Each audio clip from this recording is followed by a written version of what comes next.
Welcome to another entry in the Hyrule Compendium. Today, our topic comes from commenter The Ace of Gaming. They wanted us to talk about our most memorable companions in the series. And this is another case where we're just going to talk about all of them. There's few enough that you can just cover them all. So we were talking about this before, and we were like, what is the first companion? We concluded it was Bow Wow from Link's Awakening. Yeah, because if you want, I didn't actually know this, you can have him the whole game. Yeah, I think that's sort of the criteria. The companion has to be with you for the whole game. Yeah. Because there's some people like even in A Link to the Past, Kiki, the monkey, is with you for that little period of time. Mm-hmm. That's not a companion. For my criteria, I would narrow it down to be like the companion also helps guide you or gives you advice. Yeah. He doesn't have to physically be there, as long as he's kind of there. So Bow Wow, while he's there the whole time, he's just kind of eating things and hanging out. Well, Bow Wow is great because you're supposed to take Bow Wow back to, Lady Meow Meow's house? But you don't have to. And you can just keep Bow Wow the whole game. And the game clearly did not program for you to have Bow Wow the whole game because some of the sprites get totally screwed up. Like when you go and get Marin, so that Marin is following you, and you have Bow Wow, the game can't compute the fact that you have two characters following you. So it appears as two Bow Wows. So Marin is Bow Wow until she starts singing the Bell of Windfish, then she turns into Marin. And then later on you get the Blue Cuckoo, and it's the same thing. You've got multiple Bow Wows. So for that reason alone, Bow Wow, fantastic companion. And our first real sort of guide we get is in Ocarina of Time with Navi, who I think is probably the most classic companion. It was like an introduction into 3D gaming, and I think they were like, we should probably have somebody like to guide him along his way. I think Navi's kind of viewed as an annoying companion.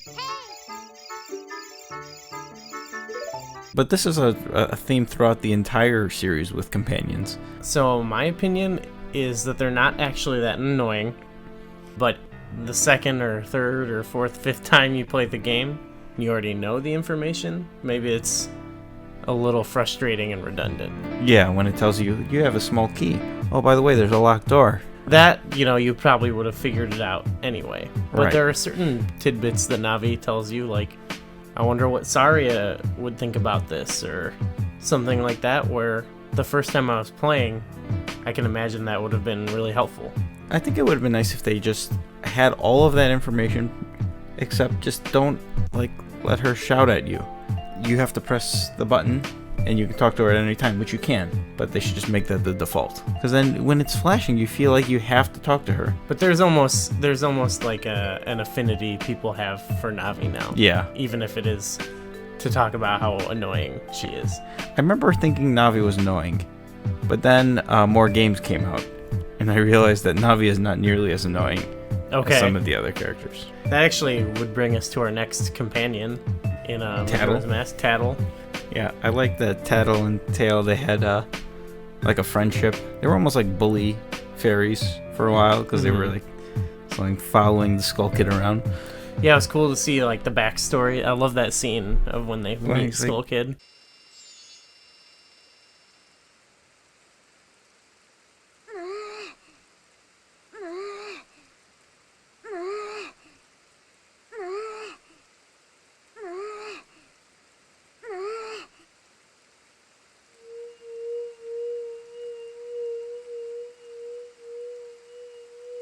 Like in Ocarina of Time, there was some character for Navi, and it was pretty good. It had a little bit more of a definitely character. more. Because at first Tatl was not even friendly.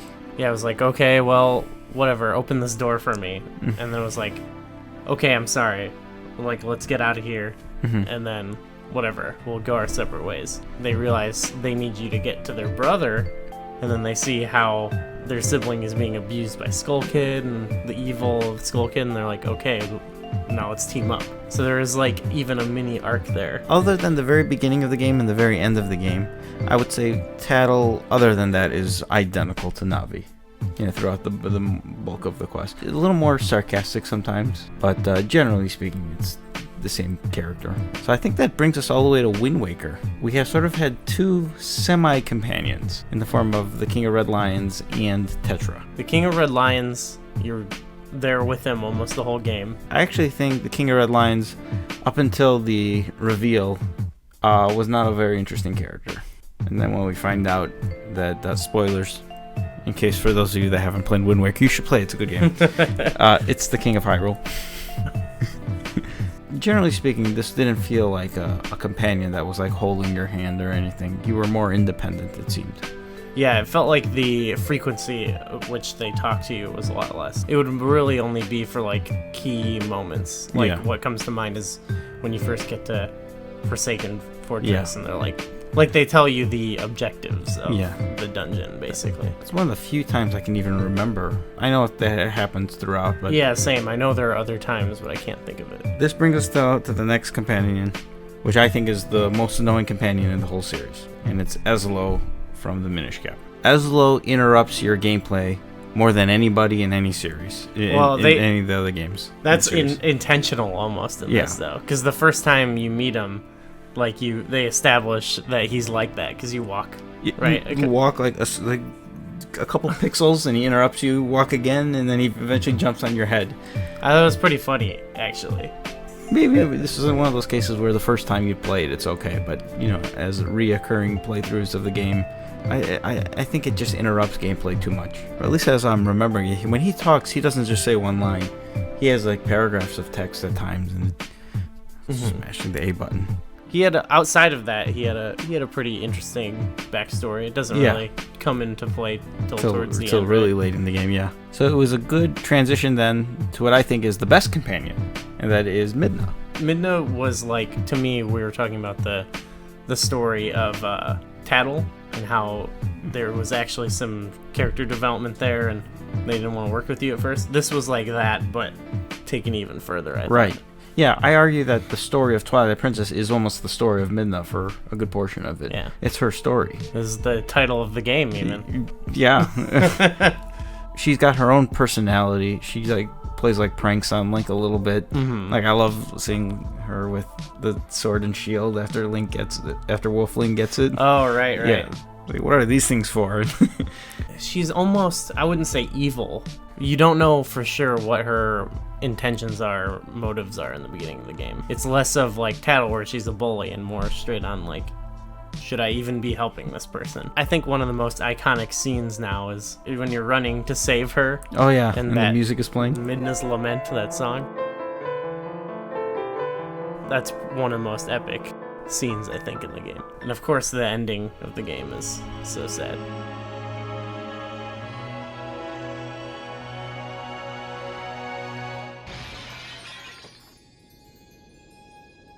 Most of these games, I feel, the companion is there. It's there to guide you. Whereas this one was part of the story. Even we talked about Ezlo, how it's an important role to the game later on in the story. Didn't feel important though throughout most of the game. Throughout the game, no. Yeah, Midna was, you were doing stuff for her, literally collecting the fused shadows and whatnot. Yeah. You had your own reasoning. She was sort of bargaining with you, you help me and I'll help you find your friends. That one, if I'm thinking of all of them, even the ones we haven't talked about yet, that's probably the strongest character. Because then next we have Ciela from Phantom Hourglass. Because it's Phantom Hourglass, handheld game, kind of not viewed in the same light as some of the other ones. She's a forgotten side character. This is one of the games where it actually has, sort of like Midna, where it actually has progression throughout the whole game. She's wondering why she doesn't have the powers of some of the other fairies, and then she awakens as after the Temple of Courage, her true power. But then she guides you to the ghost ship, and Ciela's a good character. But we could also argue that there's a much better sidekick character in Phantom Hourglass. Good old Lineback. Oh, of course. He takes what we were talking about Tatl to a whole new limit, because he was a complete asshole. And you see him in the Temple of the Ocean King, and he pretends his leg is hurt, and he's like, go get the treasure for me. He narrowly is behind Midna on my list of best companion, because I like how he evolves over time. He's not, towards the end of the game, he's no longer about just getting the treasure. He starts actually caring about Link and Ciela, and kind of like sacrifices himself a little bit. I like how he's sort of cowardly too throughout most of the game. If like mini blends or like when Jolene like comes onto your boat to attack, he goes hides in the wooden crate in the corner of the and then after you clear it, then you have to go talk to him, and he like it's like a Jack in the Box. Poof. Oh good, you got rid of everybody. He's like a total coward. Yeah. I think it's after the ghost ship.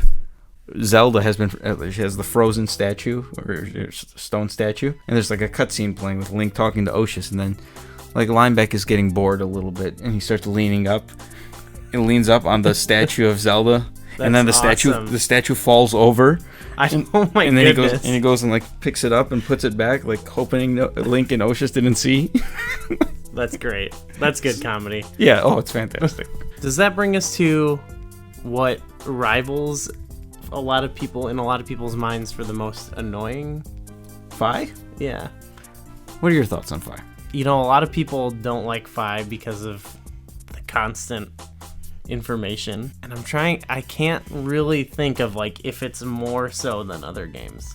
I was recently replaying the game, and Fi talks more than it needs to, and it's like rudimentary stuff. It's like you've never played a video game before. I remember when that game came out feeling like I wish there was an option to be like, have you played Zelda before?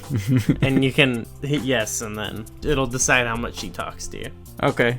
I kind of liked That'd be a great question, by the way. Have you played Zelda? I do like elements of her character. Oh, her character is great. I think Fi is very annoying, but one of the funniest characters too. It reminds me of the Terminator. Like it's a computer, and like it asks you obvious questions, and then you can answer them incorrectly, and then he's like, I think that's a 2% probability you are correct. Yeah, it really made me think of certain characters in Star Trek. Okay. In like the Next Generation, there's Data, the android, and even in the original series, you have Spock, he's not a robot, but he's very much more robotic, and so there's that comedy of like not fully understanding like tact in speech and stuff like that.